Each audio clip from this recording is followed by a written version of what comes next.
Capítulo 1. El destino del mundo predicho. Oh, si también tú conocieses a lo menos en este tu día lo que toca a tu paz, mas ahora está encubierto de tus ojos, porque vendrán días sobre ti, que tus enemigos te cercarán con baluarte, y te pondrán cerco, y de todas partes te pondrán en estrecho, y te derribarán a tierra, y a tus hijos dentro de ti, y no dejarán sobre ti piedra sobre piedra, por cuanto no conociste el tiempo de tu visitación. Lucas 19, 42 al 44. Desde lo alto del monte de los olivos, miraba Jesús a Jerusalén, que ofrecía a sus ojos un cuadro de hermosura y de paz. Era tiempo de Pascua, y de todas las regiones del orbe los hijos de Jacob se habían reunido para celebrar la gran fiesta nacional. De entre viñedos y jardines, como de entre las verdes laderas donde se veían esparcidas las tiendas de los peregrinos, elevábanse las colinas con sus terrazas, los airosos palacios y los soberbios baluartes de la capital israelita. La hija de Sión parecía decir en su orgullo: estoy sentada reina y nunca veré el duelo, porque siendo amada como lo era, creía estar segura de merecer aún los favores del cielo, como en los tiempos antiguos cuando el poeta rey cantaba: hermosa provincia, el gozo de toda la tierra es el monte de Sión, la ciudad del gran rey. Salmos 48:2. Resaltaban a la vista las construcciones espléndidas del templo, cuyos muros de mármol blanco como la nieve estaban entonces iluminados por los últimos rayos del sol poniente, que al hundirse en el ocaso hacía resplandecer el oro de puertas, torres y pináculos. Y así destacábase la gran ciudad, perfección de hermosura, orgullo de la nación judaica. ¿Qué hijo de Israel podía permanecer ante semejante espectáculo sin sentirse conmovido de gozo y admiración? Pero eran muy ajenos a todo esto los pensamientos que embargaban la mente de Jesús. Como llegó cerca, viendo la ciudad, lloró sobre ella. Lucas 19:41. En medio del regocijo que provocara su entrada triunfal, mientras el gentío agitaba palmas y alegres hosanas repercutían en los montes y 1000 voces le proclamaban rey, el Redentor del mundo se sintió abrumado por súbita y misteriosa tristeza. Él, el Hijo de Dios, el prometido de Israel, que había vencido a la muerte arrebatándole sus cautivos, lloraba, no presa de común abatimiento, sino dominado por intensa e irreprimible agonía. No lloraba por sí mismo, por más que supiera a dónde iba. El Getsemaní, lugar de su próxima y terrible agonía, que se extendía ante su vista. La puerta de las ovejas divisábase también.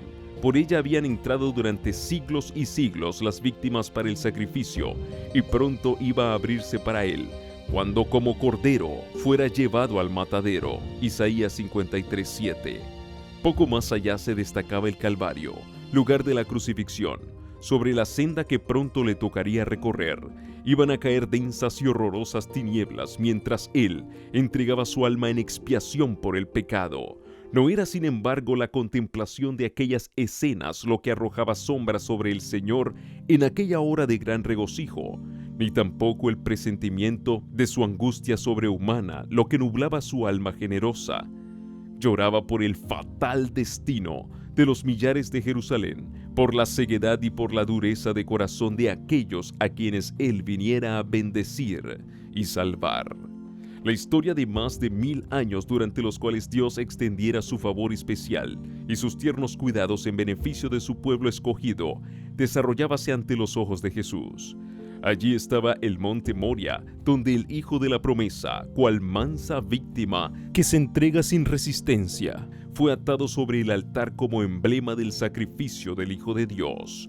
Allí fue donde se lo habían confirmado al Padre de los creyentes el pacto de bendición y la gloriosa promesa de un Mesías. Génesis 22:9, 16 al 18. Allí era donde las llamas del sacrificio, al ascender al cielo desde la era de Ornán, habían desviado la espada del ángel exterminador. Primera de Crónicas 21. Símbolo adecuado del sacrificio de Cristo y de su mediación por los culpables. Jerusalén había sido honrada por Dios sobre toda la tierra. El Señor había elegido a Sión, deseóla por habitación para sí. Salmo 132:13. Allí habían proclamado los santos profetas durante siglos y siglos sus mensajes de amonestación. Allí habían mecido los sacerdotes sus incensarios, y había subido hacia Dios el humo del incienso mezclado con las plegarias de los adoradores. Allí había sido ofrecida día tras día la sangre de los corderos sacrificados, que anunciaban al Cordero de Dios que había de venir al mundo. Allí había manifestado Jehová su presencia en la nube de gloria sobre el propiciatorio. Allí se había asentado la base de la escalera mística que unía el cielo con la tierra, Génesis 28:12, Juan 1:51, que Jacob viera en sueños y por la cual los ángeles subían y bajaban, mostrando así al mundo el camino que conduce al lugar santísimo. De haberse mantenido Israel como nación fiel al cielo, Jerusalén habría sido para siempre la elegida de Dios. Jeremías 17:21 al 25.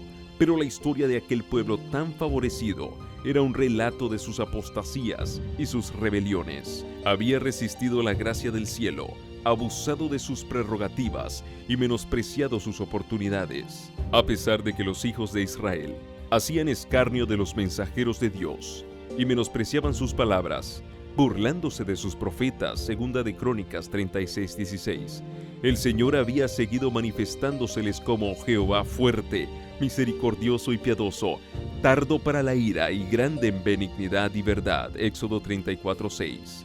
Y por más que le rechazaran una y otra vez, de continuo había seguido instándoles con bondad inalterable. Más grande que la amorosa compasión del Padre por su Hijo era el solícito cuidado con que Dios velaba por su pueblo, enviándole amonestaciones por mano de sus mensajeros, madrugando para enviárselas, porque tuvo compasión de su pueblo y de su morada, segunda de Crónicas 36:15. Y al fin, habiendo fracasado las amonestaciones, las reprensiones y las súplicas, les envió el mejor don del cielo. Más aún, derramó todo el cielo en ese solo don. El Hijo de Dios fue enviado para exhortar a la ciudad rebelde. Era Cristo quien había sacado a Israel como una vid de Egipto, Salmos 88. Con su propio brazo había arrojado a los gentiles de delante de ella, la había plantado en un recuesto, lugar fértil, la había cercado cuidadosamente y había enviado a sus siervos para que la cultivasen. ¿Qué más se había de hacer a mi viña?, exclamó, ¿que yo no haya hecho en ella? A pesar de estos cuidados, y por más que, habiendo esperado que llevase uvas valiosas, las había dado silvestres, Isaías 5:1 al 4. El Señor, compasivo, movido por su anhelo de obtener fruto, vino en persona a su viña para librarla, si fuera posible, de la destrucción. La labró con esmero, la podó y la cuidó. Fue incansable en sus esfuerzos para salvar aquella viña que él mismo había plantado. Durante 3 años, el Señor de la luz y de la gloria estuvo yendo y viniendo entre su pueblo. Anduvo haciendo bienes y sanando a todos los oprimidos del diablo, curando a los de corazón quebrantado, poniendo en libertad a los cautivos, dando vista a los ciegos, haciendo andar a los cojos y oír a los sordos, limpiando a los leprosos, resucitando muertos y predicando el evangelio a los pobres. Hechos 10:38, Lucas 4:18, Mateo 11:5. A todas las clases sociales por igual dirigía el llamamiento de gracia. Venid a mí todos los que estáis trabajados y cargados, que yo os haré descansar. Mateo 11:28. A pesar de recibir por recompensa el mal por el bien y el odio a cambio de su amor, Salmos 109:5, prosiguió con firmeza su misión de paz y misericordia. Jamás fue rechazado ninguno de los que se acercaron a él en busca de su gracia. Errante y sin hogar, sufriendo cada día oprobio y penurias, solo vivió para ayudar a los pobres, aliviar a los agobiados y persuadirlos a todos a que aceptasen el don de vida. Los efluvios de la misericordia divina eran rechazados por aquellos corazones endurecidos y reacios, pero volvían sobre ellos con más vigor, impulsados por la augusta compasión y por la fuerza del amor que sobrepuja a todo entendimiento. Israel empero se alejó de él, apartándose así de su mejor amigo y de su único auxiliador. Su amor fue despreciado, rechazados sus dulces consejos y ridiculizadas sus cariñosas amonestaciones. La hora de esperanza y de perdón transcurrió rápidamente. La copa de la ira de Dios, por tanto tiempo contenida, estaba casi llena.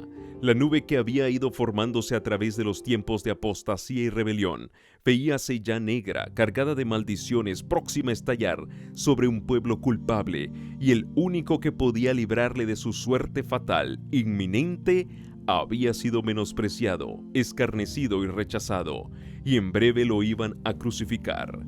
Cuando el Cristo estuviera clavado en la cruz del Calvario, ya habría transcurrido para Israel su día como nación favorecida y saciada de las bendiciones de Dios. La pérdida de una sola alma se considera como una calamidad infinitamente más grande que la de todas las ganancias y todos los tesoros de un mundo. Pero mientras Jesús fijaba su mirada en Jerusalén, veía la ruina de toda una ciudad, de todo un pueblo, de aquella ciudad y de aquel pueblo que habían sido elegidos de Dios, su especial tesoro. Los profetas habían llorado la apostasía de Israel y lamentado las terribles desolaciones con que fueron castigadas sus culpas. Jeremías deseaba que sus ojos se volvieran manantiales de lágrimas para llorar día y noche por los muertos de la hija de su pueblo y por el rebaño del Señor que fue llevado cautivo. Jeremías 9:1, 13:17. ¿Cuál no sería entonces la angustia de aquel cuya mirada profética abarcaba no unos pocos años, sino muchos siglos? Veía al ángel exterminador blandir su espada sobre la ciudad que por tanto tiempo fuera la morada de Jehová. Desde la cumbre del Monte de los Olivos, en el lugar mismo que más tarde iba a ser ocupado por Tito y sus soldados, miró a través del valle los atrios y pórticos sagrados, y con los ojos nublados por las lágrimas, vio en horroroso anticipo los muros de la ciudad, circundados por tropas extranjeras. Oyó el estrépito de las legiones que marchaban en son de guerra, y los tristes lamentos de las madres y de los niños que lloraban por pan en la ciudad sitiada. Vio el templo santo y hermoso, los palacios y las torres devorados por las llamas, dejando en su lugar tan solo un montón de humeantes ruinas. Cruzando los siglos con la mirada, vio al pueblo del pacto disperso en toda la tierra como náufragos en una playa desierta. En la retribución temporal que estaba por caer sobre sus hijos, vio como el primer trago de la copa de la ira, que en el juicio final aquel mismo pueblo deberá apurar hasta las heces. La compasión divina y el sublime amor de Cristo hallaron su expresión en estas lúgubres palabras: Jerusalén, Jerusalén, que matas a los profetas y apedreas a los que son enviados a ti. ¿Cuántas veces quise juntar tus hijos como la gallina junta sus pollos debajo de las alas? Y no quisiste. Mateo 23:37. Oh, si tú, nación favorecida entre todas, hubieras conocido el tiempo de tu visitación y lo que atañe a tu paz. Yo detuve al ángel de justicia y te llamé al arrepentimiento, pero en vano. No rechazaste tan solo a los siervos ni despreciaste tan solo a los enviados y profetas, sino al Santo de Israel, tu Redentor. Si eres destruida, tú sola tienes la culpa. No queréis venir a mí para que tengáis vida. Juan 5:40. Cristo vio en Jerusalén un símbolo del mundo endurecido en la incredulidad y rebelión que corría presuroso a recibir el pago de la justicia de Dios. Los lamentos de una raza caída oprimían el alma del Señor y le hicieron prorrumpir en esas expresiones de dolor. Vio además las profundas huellas del pecado marcadas por la miseria humana con lágrimas y sangre. Su tierno corazón se conmovió de compasión infinita por las víctimas de los padecimientos y aflicciones de la tierra. Anheló salvarlos a todos, pero ni aún su mano podía desviar la corriente del dolor humano que del pecado dimana. Pocos buscarían la única fuente de salud. Él estaba dispuesto a derramar su misma alma hasta la muerte y poner así la salvación al alcance de todos, pero muy pocos iban a acudir a Él para tener vida eterna. Mirad al Rey del cielo derramando copioso llanto. Ved al Hijo de Dios infinito, turbado en espíritu y doblegado bajo el peso del dolor. Los cielos se llenaron de asombro al contemplar semejante escena que pone tan de manifiesto la culpabilidad enorme del pecado y que nos enseña lo que le cuesta aún al poder infinito salvar al pecador de las consecuencias que le acarrea la transgresión de la ley de Dios. Dirigiendo Jesús sus miradas hasta la última generación, vio al mundo envuelto en un engaño semejante al que causó la destrucción de Jerusalén. El gran pecado de los judíos consistió en que rechazaron a Cristo. El gran pecado del mundo cristiano iba a consistir en que rechazaría la ley de Dios, que es el fundamento de su gobierno en el cielo y en la tierra. Los preceptos del Señor iban a ser menospreciados y anulados. Millones de almas sujetas al pecado, esclavas de Satanás, condenadas a sufrir la segunda muerte, se negarían a escuchar las palabras de verdad en el día de su visitación. Terrible ceguedad, extraña infatuación. 2 días antes de la Pascua, cuando Cristo se había despedido ya del templo por última vez, después de haber denunciado públicamente la hipocresía de los príncipes de Israel, volvió al Monte de los Olivos, acompañado de sus discípulos, y se sentó entre ellos en una ladera cubierta de blando césped, dominando con la vista la ciudad. Una vez más contempló sus muros, torres y palacios. Una vez más miró el templo que en su deslumbrante esplendor parecía una diadema de hermosura que coronara el sagrado monte. 1000 años antes el salmista había magnificado la bondad de Dios hacia Israel porque había escogido aquel templo como su morada. En Salem está su tabernáculo y su habitación en Sión. Escogió la tribu de Judá, el monte de Sión, al cual amó, y edificó su santuario a manera de eminencia. Salmos 76:2, 78, 68 y 69. El primer templo había sido erigido durante la época de mayor prosperidad en la historia de Israel. Vastos almacenes fueron construidos para contener los tesoros que con dicho propósito acumulara el rey David, y los planos para la edificación del templo fueron hechos por inspiración divina. Primera de Crónicas 28, 12 y 19. Salomón, el más sabio de los monarcas de Israel, completó la obra. Este templo resultó ser el edificio más soberbio que este mundo haya visto. No obstante, el Señor declaró por boca del profeta Ageo, refiriéndose al segundo templo: mayor será la gloria postrera de esta casa que la gloria anterior. Sacudiré todas las naciones, y vendrá el deseado de todas las naciones, y llenaré esta casa de gloria, dice Jehová de los ejércitos. Ageo 2, 9 y 7. Después de su destrucción por Nabucodonosor, el templo fue reconstruido unos 5 siglos antes del nacimiento de Cristo por un pueblo que tras largo cautiverio había vuelto a su país asolado y casi desierto.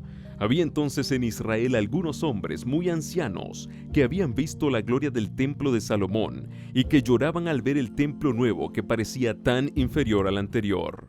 El sentimiento que dominaba entre el pueblo nos es fielmente descrito por el profeta cuando dice: ¿quién ha quedado entre vosotros que haya visto esta casa en su primera gloria?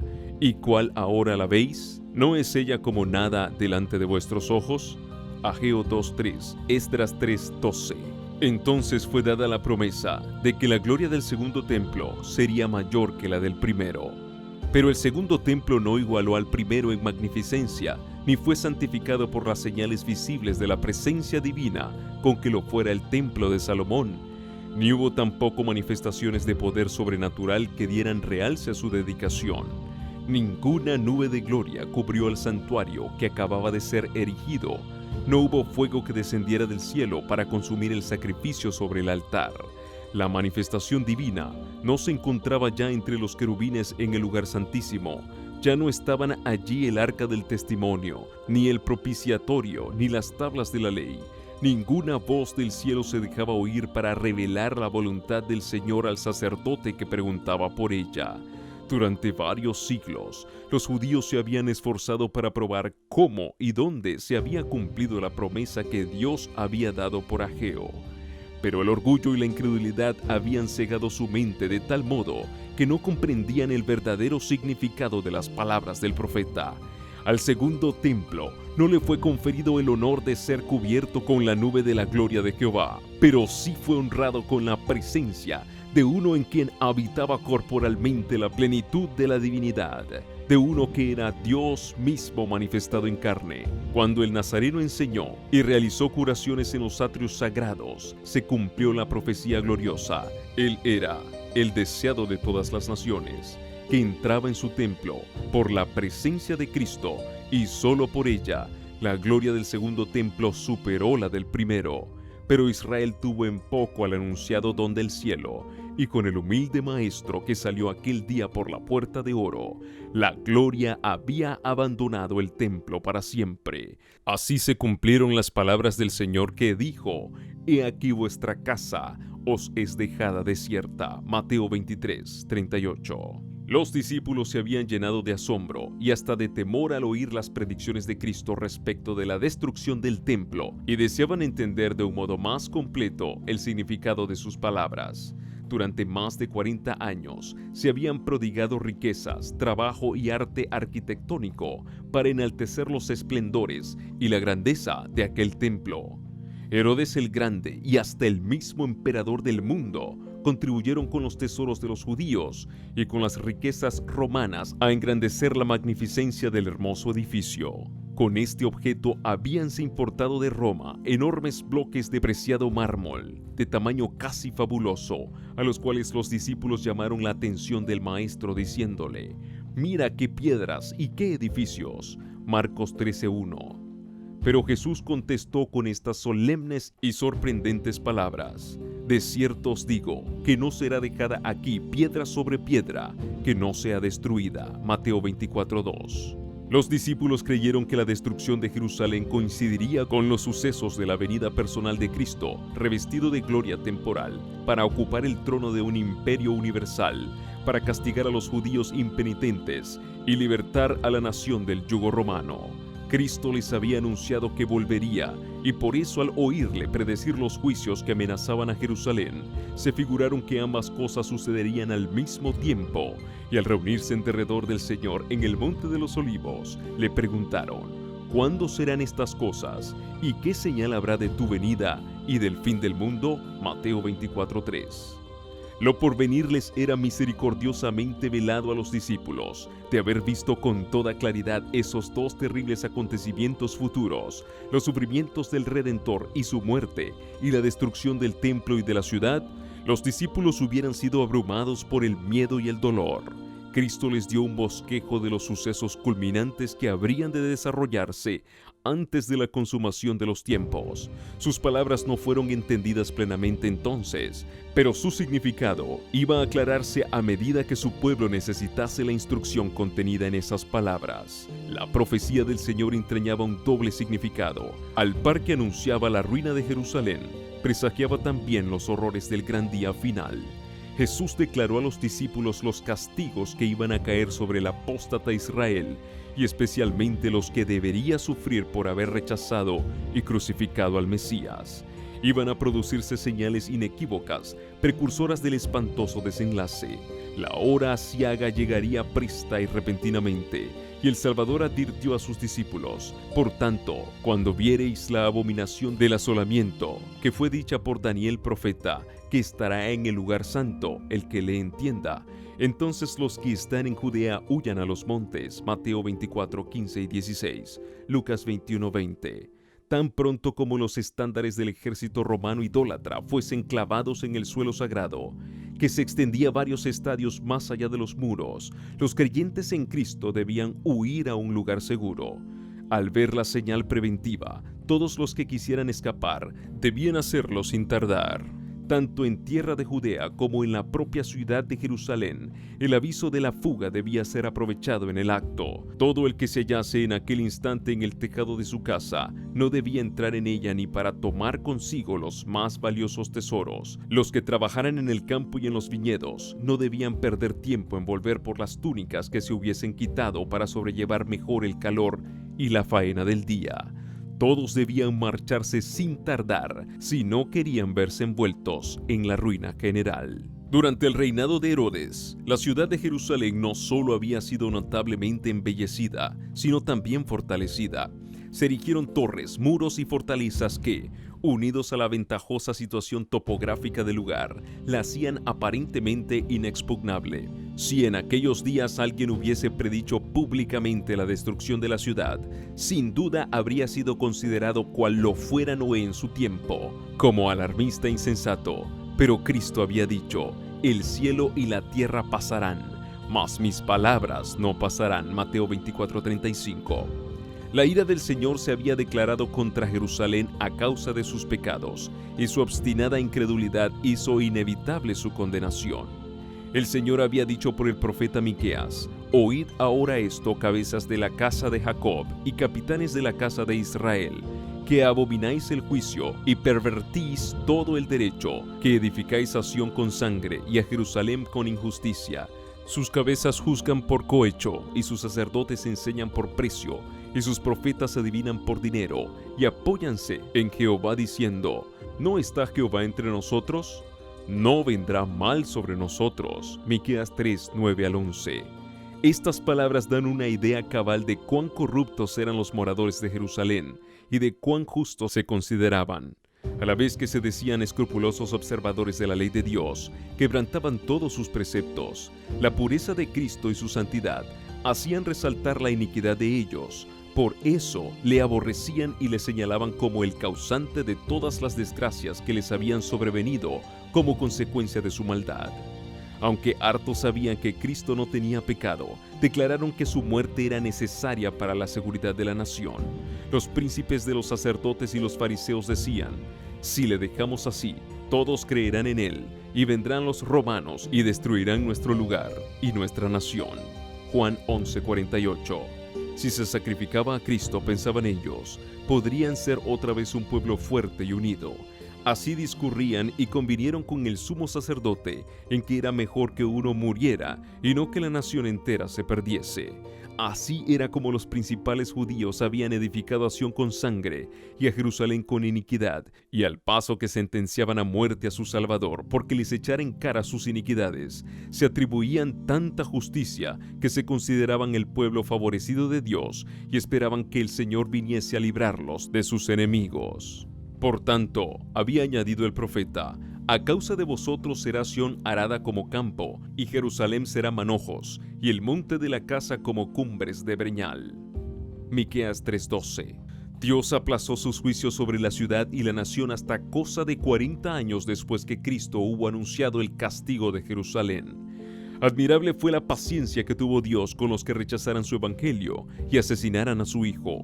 La parábola de la higuera estéril representa el trato bondadoso de Dios con la nación judía.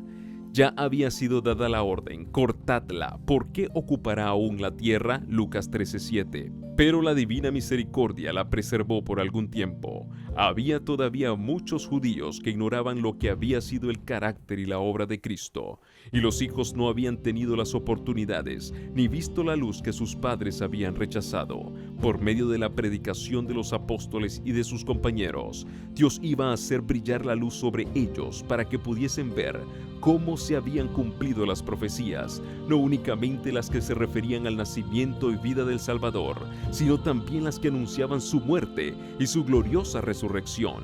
Los hijos no fueron condenados por los pecados de sus padres, pero cuando, conociendo ya plenamente la luz que fuera dada a sus padres, rechazaron la luz adicional que a ellos mismos les fuera concedida, entonces se hicieron cómplices de las culpas de los padres y colmaron la medida de su iniquidad.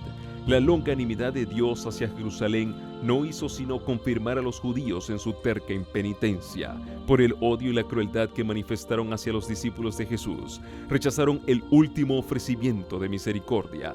Dios les retiró entonces su protección y dio rienda suelta a Satanás y a sus ángeles, y la nación cayó bajo el dominio del caudillo que ella misma se había elegido. Sus hijos menospreciaron la gracia de Cristo, que los habría capacitado para subyugar sus malos impulsos, y estos los vencieron. Satanás despertó las más fieras y degradadas pasiones de sus almas. Los hombres ya no razonaban, completamente dominados por sus impulsos y su ira ciega.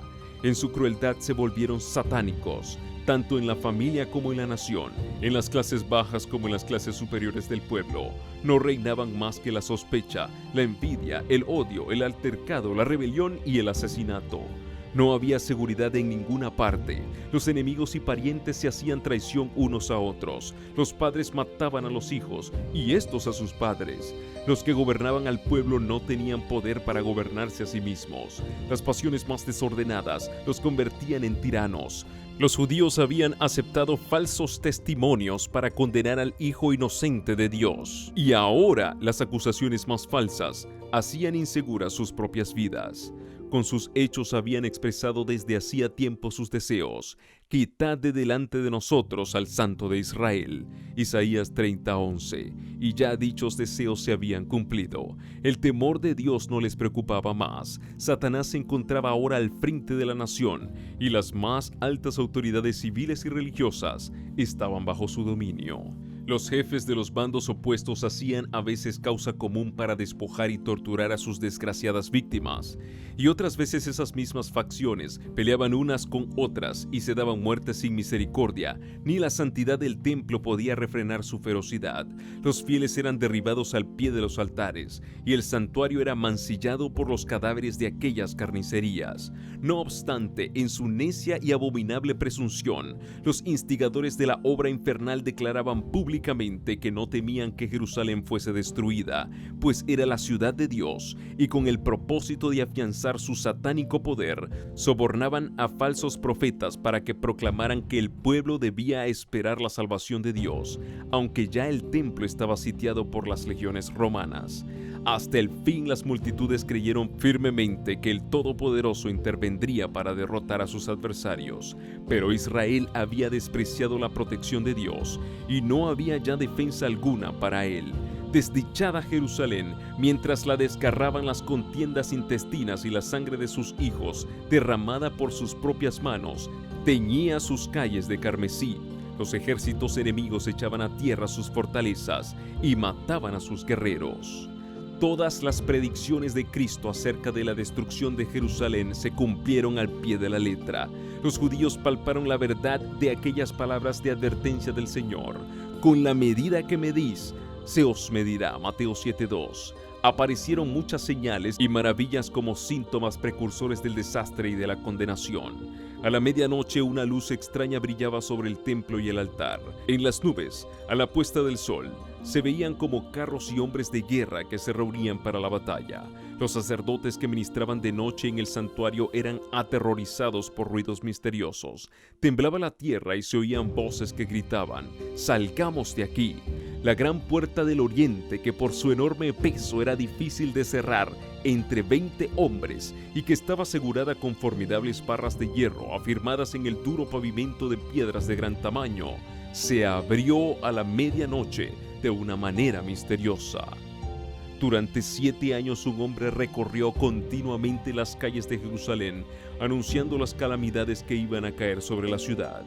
De día y de noche entonaba la frenética endecha: «Voz del oriente, voz del occidente, voz de los 4 vientos, voz contra Jerusalén y contra el templo, voz contra el esposo y la esposa, voz contra todo el pueblo». Este extraño personaje fue encarcelado y azotado sin que exhalase una queja. A los insultos que le dirigían y a las burlas que le hacían, no contestaba sino con estas palabras: «¡Ay de Jerusalén! ¡Ay, ay de sus moradores!». Y sus tristes presagios no dejaron de oírse sino cuando encontró la muerte en el sitio que él había predicho. Ni un solo cristiano pereció en la destrucción de Jerusalén. Cristo había prevenido a sus discípulos, y todos los que creyeron sus palabras esperaron atentamente las señales prometidas. «Cuando viereis a Jerusalén cercada de ejércitos», había dicho Jesús, «sabed entonces que su destrucción ha llegado. Entonces los que estuvieren en Judea huyan a los montes, y los que en medio de ella váyanse». Lucas 21, 20 y 21. Después que los soldados romanos, al mando del general Cestio Galo, hubieron rodeado la ciudad, abandonaron de pronto el sitio de una manera inesperada, y eso cuando todo parecía favorecer un asalto inmediato. Perdida ya la esperanza de poder resistir el ataque, los sitiados estaban a punto de rendirse, cuando el general romano retiró sus fuerzas sin motivo aparente para ello. Empero la previsoria misericordia de Dios había dispuesto los acontecimientos para bien de los suyos. Ya estaba dada la señal a los cristianos que aguardaban el cumplimiento de las palabras de Jesús, y en aquel momento se les ofrecía una oportunidad que debían aprovechar para huir, conforme a las indicaciones dadas por el Maestro. Los sucesos se desarrollaron de modo tal que ni los judíos ni los romanos hubieran podido evitar la huida de los creyentes. Habiéndose retirado Cestio, los judíos hicieron una salida para perseguirle, y entre tanto que ambas fuerzas estaban así empeñadas, los cristianos pudieron salir de la ciudad, aprovechando la circunstancia de estar los alrededores totalmente despejados de enemigos que hubieran podido cerrarles el paso. En la época del sitio, los judíos habían acudido numerosos a Jerusalén para celebrar la fiesta de los tabernáculos, y así fue como los cristianos esparcidos por todo el país pudieron escapar sin dificultad. Inmediatamente se encaminaron hacia un lugar seguro, la ciudad de Pella, en tierra de Perea, allende al Jordán. Las fuerzas judaicas perseguían de cerca a Cestio y a su ejército, y cayeron sobre la retaguardia con tal furia que amenazaban destruirla totalmente. Solo a duras penas pudieron las huestes romanas cumplir su retirada. Los judíos no sufrieron más que pocas bajas, y con los despojos que obtuvieron volvieron en triunfo a Jerusalén. Pero este éxito aparente no les acarreó sino perjuicios, pues despertó en ellos un espíritu de necia resistencia contra los romanos, que no tardó en traer males incalculables a la desdichada ciudad. Espantosas fueron las calamidades que sufrió Jerusalén cuando el sitio se reanudó bajo el mando de Tito. La ciudad fue sitiada en el momento de la Pascua, cuando millones de judíos se hallaban reunidos dentro de sus muros.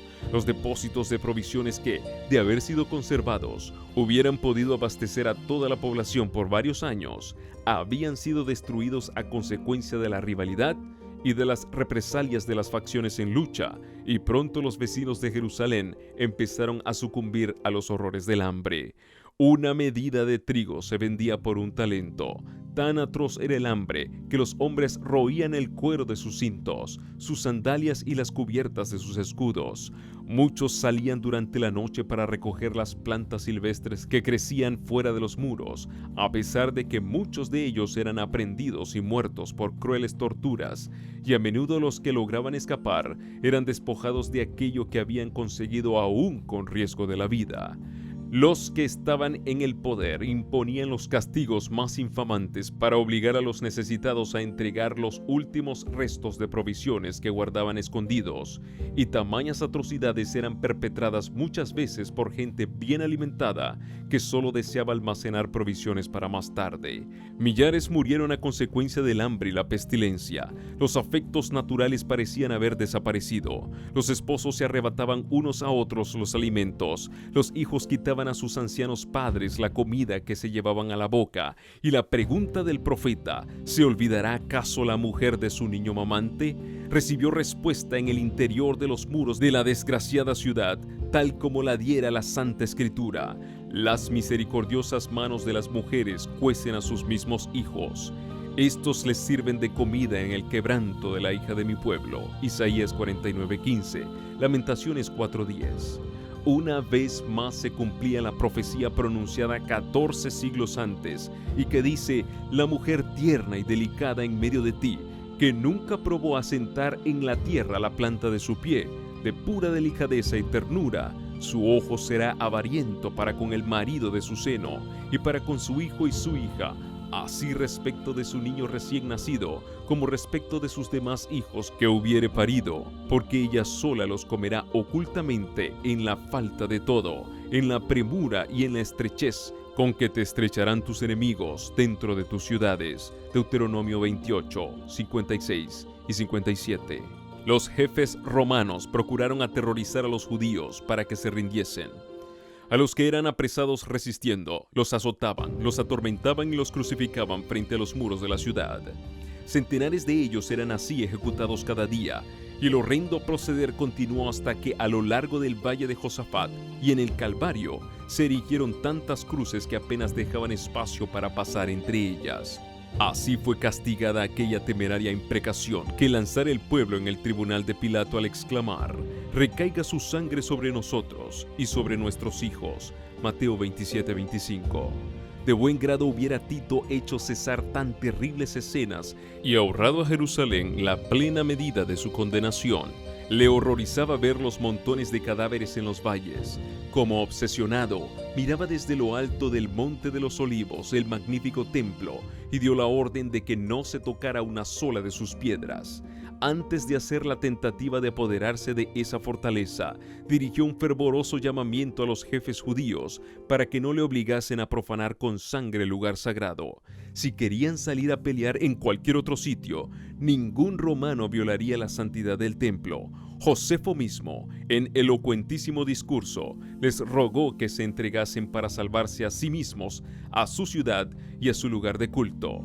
Pero respondieron a sus palabras con maldiciones y arrojaron dardos a su último mediador humano mientras alegaba con ellos. Los judíos habían rechazado las súplicas del Hijo de Dios y ahora cualquier otra instancia o amonestación no podía obtener otro resultado que inducirlos a resistir hasta el fin. Vanos fueron los esfuerzos de Tito para salvar el templo, uno mayor que él había declarado que no quedaría piedra sobre piedra que no fuese derribada. La ciega obstinación de los jefes judíos y los odiosos crímenes perpetrados en el interior de la ciudad sitiada excitaron el horror y la indignación de los romanos, y finalmente Tito dispuso tomar el templo por asalto. Resolvió, sin embargo, que si era posible evitaría su destrucción. Pero sus órdenes no fueron obedecidas. A la noche, cuando se había retirado a su tienda para descansar, los judíos hicieron una salida desde el templo y atacaron a los soldados que estaban afuera. Durante la lucha, un soldado romano arrojó al pórtico por una abertura un leño encendido, e inmediatamente ardieron los aposentos enmaderados de cedro que rodeaban el edificio santo. Tito acudió apresuradamente, seguido por sus generales y legionarios, y ordenó a los soldados que apagasen las llamas. Sus palabras no fueron escuchadas. Furiosos, los soldados arrojaban teas encendidas en las cámaras contiguas al templo y con sus espadas degollaron a gran número de los que habían buscado refugio allí. La sangre corría como agua por las gradas del templo. Miles y miles de judíos perecieron. Por sobre el ruido de la batalla se oían voces que gritaban: «Icabod, la gloria se alejó». Tito vio que era imposible contener el furor de los soldados enardecidos por la lucha y con sus oficiales se puso a contemplar el interior del sagrado edificio. Su esplendor los dejó maravillados, y como él notase que el fuego no había llegado aún al lugar santo, hizo un postrer esfuerzo para salvarlos, saliendo precipitadamente y exhortando con energía a los soldados para que se empeñasen en contener la propagación del incendio. El centurión Liberalis hizo cuanto pudo con su insignia de mando para conseguir la obediencia de los soldados, pero ni siquiera el respeto al emperador bastaba ya para apaciguar la furia de la soldadesca contra los judíos y su ansia insaciable de saqueo. Todo lo que los soldados veían en torno suyo estaba revestido de oro y resplandecía a la luz siniestra de las llamas, lo cual les inducía a suponer que habría en el santuario tesoros de incalculable valor. Un soldado romano, sin ser visto, arrojó una tea encendida entre los goznes de la puerta y en breves instantes todo el edificio era presa de las llamas. Los oficiales se vieron obligados a retroceder ante el fuego y el humo que los cegaba, y el noble edificio quedó entregado a su fatal destino. Aquel espectáculo llenaba de espanto a los romanos. ¿Qué sería para los judíos? Toda la cumbre del monte que dominaba la ciudad despedía fulgores como el cráter de un volcán en plena actividad. Los edificios iban cayendo a tierra uno tras otro, en medio de un estrépito tremendo, y desaparecían en el abismo ardiente. Las techumbres de cedro eran como sábanas de fuego, los dorados capiteles de las columnas relucían como espigas de luz rojiza, y los torreones inflamados despedían espesas columnas de humo y lenguas de fuego. Las colinas vecinas estaban iluminadas y dejaban ver grupos de gentes que se agolpaban por todas partes siguiendo con la vista, en medio de horrible inquietud, el avance de la obra destructora. Los muros y las alturas de la ciudad estaban llenos de curiosos que, ansiosos, contemplaban la escena, algunos con rostros pálidos por hallarse presa de la más atroz desesperación, otros encendidos por la ira al ver su impotencia para vengarse. El tumulto de las legiones romanas que desbandadas corrían de acá para allá y los agudos lamentos de los infelices judíos que morían entre las llamas se mezclaban con el chisporroteo del incendio y con el estrépito de los derrumbes. En los montes repercutían los gritos de espanto y los ayes de la gente que se hallaba en las alturas. A lo largo de los muros se oía gritos y gemidos, y aun los que morían de hambre hacían un supremo esfuerzo para lanzar un lamento de angustia y desesperación. Dentro de los muros, la carnicería era aún más horrorosa que el cuadro que se contemplaba desde afuera.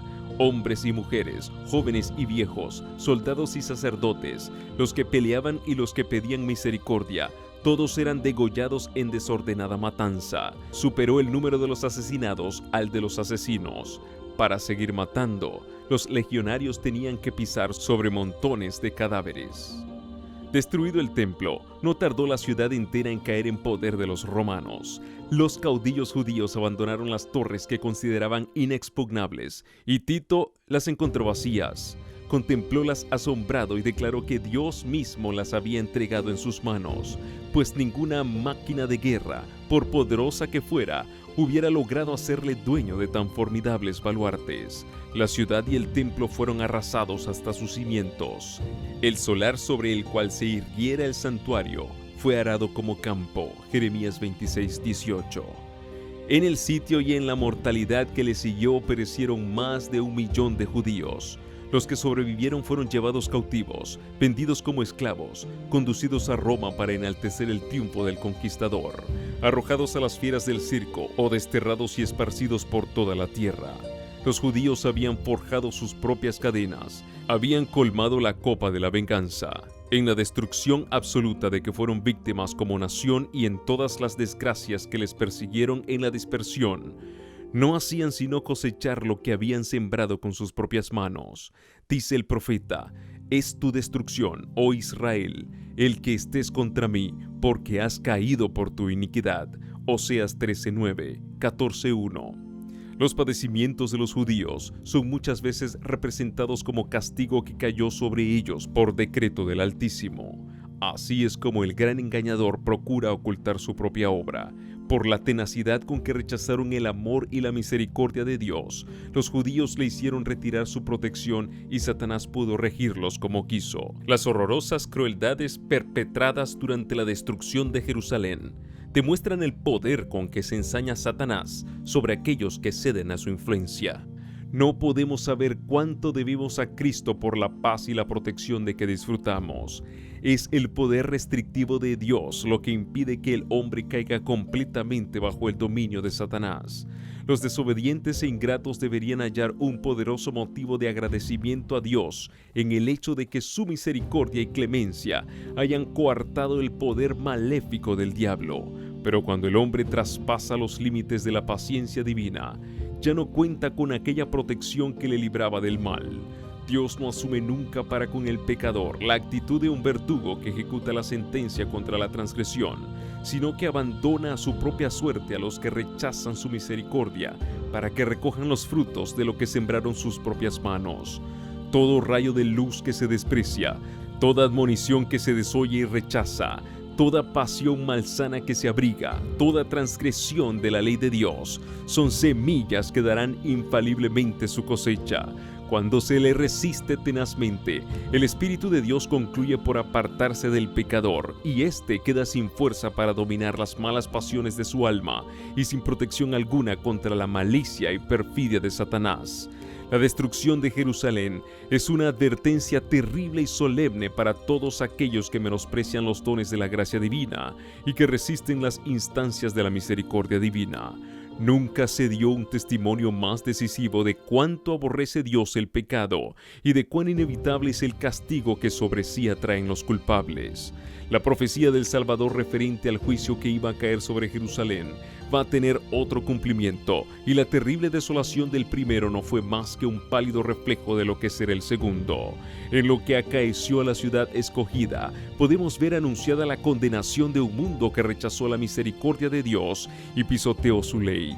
Lóbregos son los anales de la humana miseria que han conocido la tierra a través de siglos de crímenes. Al contemplarlos, el corazón desfallece y la mente se abruma de estupor. Horrendas han sido las consecuencias de haber rechazado la autoridad del cielo, pero una escena aún más sombría nos anuncian las revelaciones de lo porvenir. La historia de lo pasado, la interminable serie de alborotos, conflictos y contiendas, toda la armadura del guerrero en el tumulto de batalla y los vestidos revolcados en sangre. Isaías 9:5. ¿Qué son y qué valen en comparación con los horrores de aquel día, cuando el Espíritu de Dios se aparte del todo de los impíos y los deje abandonados a sus fieras pasiones y a merced de la hazaña satánica? Entonces el mundo verá como nunca los vio los resultados del gobierno de Satanás. Pero en aquel día, así como sucedió en tiempo de la destrucción de Jerusalén, el pueblo de Dios será librado, porque serán salvos todos aquellos cuyo nombre esté inscrito para la vida. Isaías 4:3. Nuestro Señor Jesucristo anunció que vendrá la segunda vez para llevarse a los suyos. Entonces se mostrará la señal del Hijo del Hombre en el cielo, y entonces lamentarán todas las tribus de la tierra, y verán al Hijo del Hombre que vendrá sobre las nubes del cielo, con grande poder y gloria. Y enviará a sus ángeles con gran voz de trompeta, y juntarán sus escogidos de los cuatro vientos, de un cabo del cielo hasta el otro. Mateo 24:30 y 31. Entonces los que no obedezcan al Evangelio serán muertos con el aliento de su boca y destruidos con el resplandor de su venida. Segunda de Tesalonicenses 2:8. Así como le sucedió antiguamente a Israel, los malvados se destruirán a sí mismos y perecerán víctimas de su iniquidad. Debido a su vida pecaminosa, los hombres se han apartado tanto del Señor y tanto ha degenerado su naturaleza con el mal, que la manifestación de la gloria del Señor es para ellos un fuego consumidor. Deben guardarse los hombres de no menospreciar el aviso de Cristo respecto a su segunda venida, porque como anunció a los discípulos la destrucción de Jerusalén y les dio una señal para cuando se acercara la ruina, así también previno al mundo del día de la destrucción final y nos dio señales de la proximidad de esta, para que todos los que quieran puedan huir de la ira que vendrá.